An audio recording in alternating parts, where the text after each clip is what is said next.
Well, hello everybody. Today I'm going to show you how to make an apple fruit cake.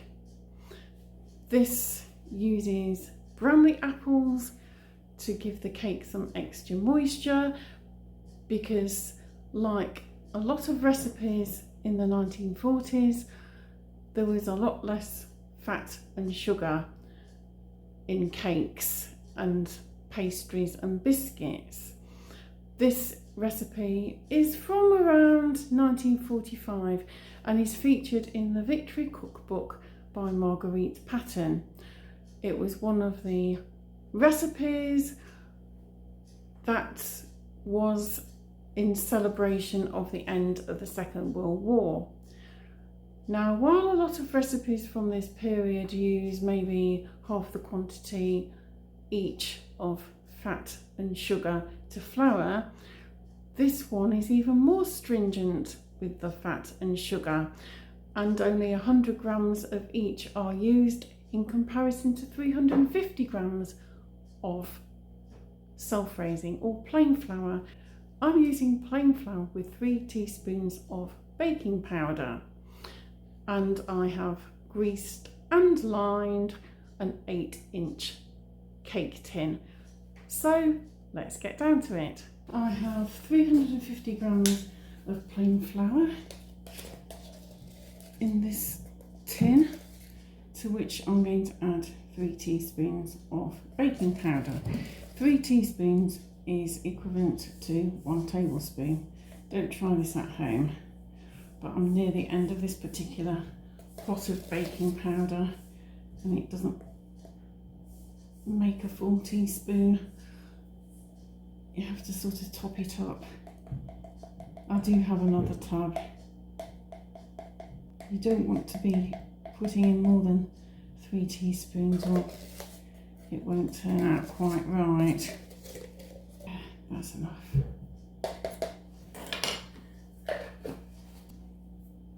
In the bowl, I already have the 100 grams of margarine.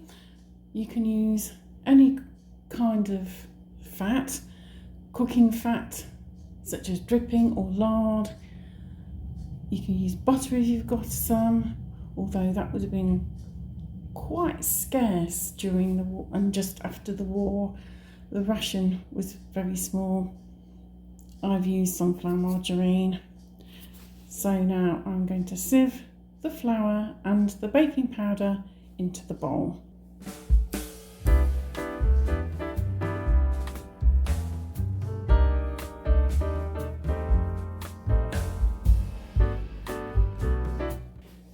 So I'm rubbing the fat into the flour. This is known as the rubbing in method. You want to try and do it from a height. If you don't like getting your fingers all greasy, then you can use the back of a fork, but it needs to resemble fine breadcrumbs.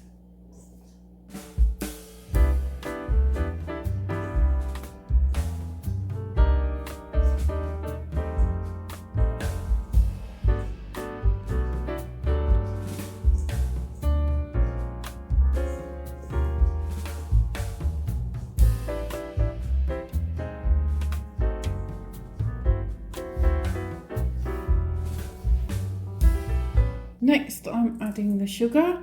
You can use any sugar, the recipe doesn't specify.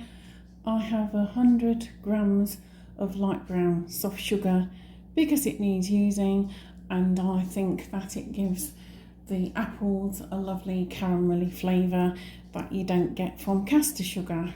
So in that goes,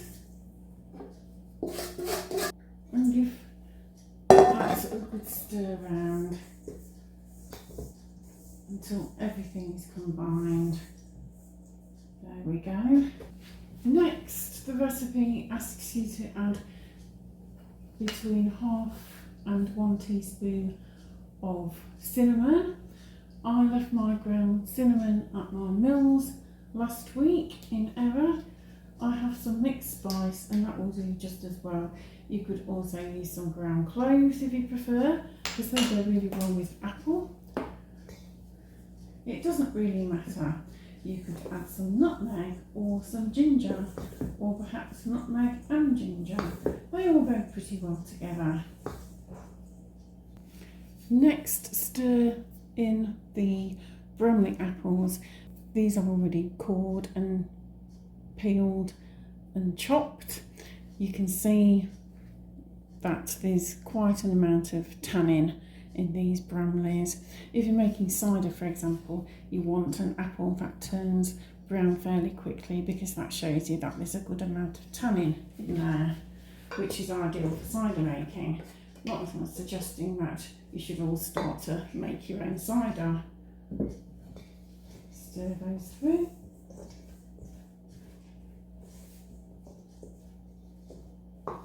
And that's what it looks like so far. The next thing is to add some sultanas. You want about 75 grams.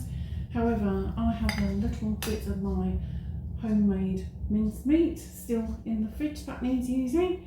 And this is a game changer because it's got so many goodies in. There's a bit of mixed peel, there's a little bit of alcohol, which will burn off in the cooking. It also adds a little bit more moisture as well.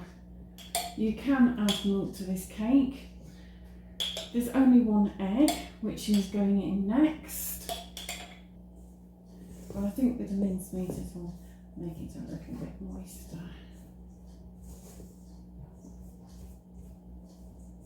It smells really good. There we go. Next in goes the egg. This is a medium to large egg. In a lot of old recipes it would have been medium eggs. These days we tend to use large. Just whisking that. While I'm doing all this, the temperature of the oven is heating to 180 Celsius. That's 350 Fahrenheit, gas mark 4. And that gets added to the bowl. It tends to take me a while longer than the recipes state in prepping everything, which is why I don't usually turn the oven on until I'm partway through the recipe.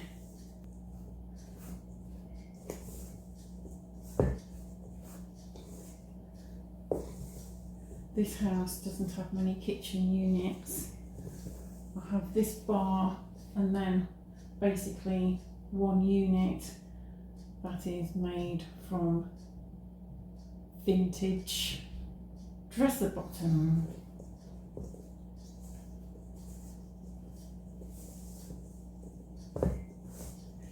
And some customised shelving as well,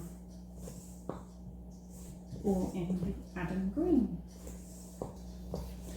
So that's what it looks like. And I think I probably will still add a little bit of milk. You could probably add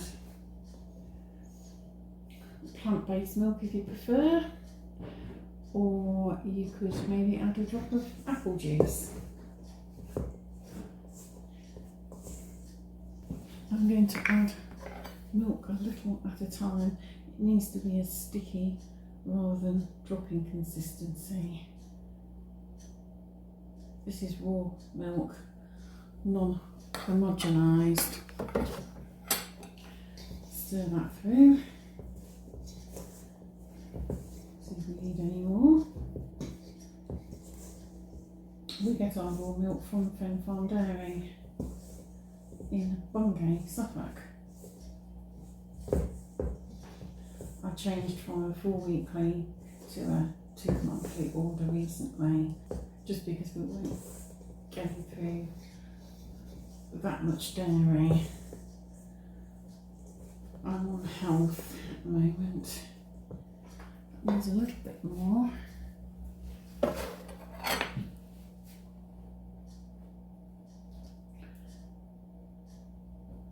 That should be about enough.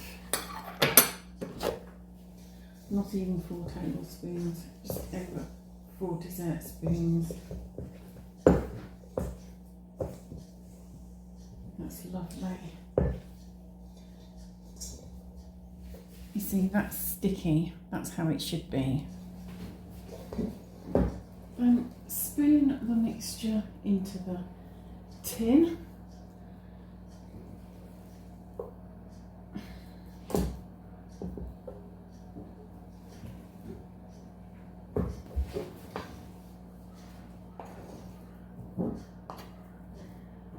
Use a knife to scrape off anything off the wooden spoon that isn't coming away.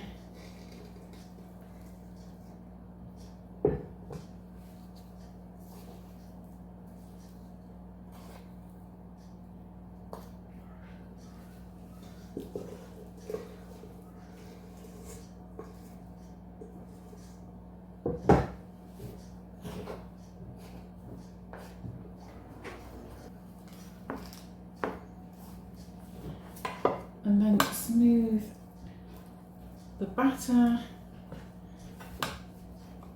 and press it into each corner to level it off, and make sure that every crevice has some of that lovely batter. Unfortunately for Dan, he is not here to lick the spoon or the bowl.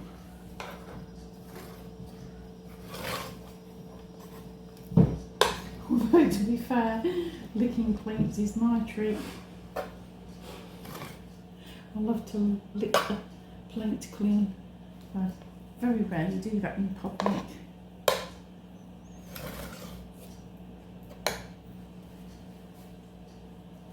When there's so much yumminess on that plate, you don't want to waste a single bit.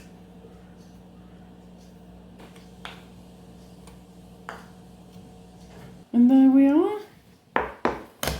Now the final stage is just to sprinkle the top with a little sugar. Again, no specification.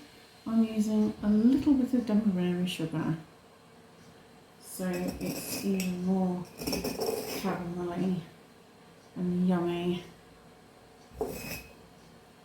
It might seem quite a dry cake, but once those brandy apples have mushed down, it will be just perfect. So this now goes in the oven for about 1 hour 15 minutes. After 50 minutes, I'm going to reduce the temperature down to maybe about 170. If you find that your cake is getting brown before the inside is cooked fully, you could place a piece of foil over the top. So I'll see you again in a little while when the cake is out of the oven. The cake has had 1 hour and a quarter, and I've just taken it out of the oven.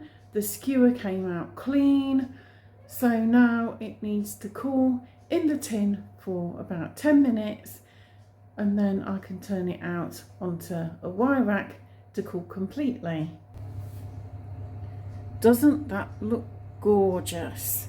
Well, now it's time for some afternoon tea. I'm a bit peckish, so let's cut a slice while I pour my tea and it brews. I'm having some herbal tea this afternoon. It's a anti-stress blend from the apothecary. Doesn't that look lovely? So let's give this one a try.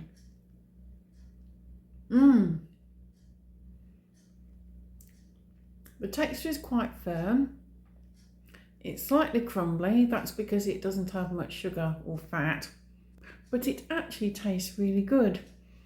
It's not overly sweet, as you can imagine, but the apple and the dried fruit really gives it enough sweetness. It's nice and light. It's very delicious. I can taste the spice. It's really yummy. I think it will keep well in an airtight tin for a few days. And I think this is one of those cakes that will probably improve overnight. So there we are, an apple fruit cake. If you like this recipe, please like, comment, share and subscribe if you haven't already done so. And ding that notification bell so you know when the next video is up for you to watch. And I'll see you again soon for the next one. Until then, bye for now.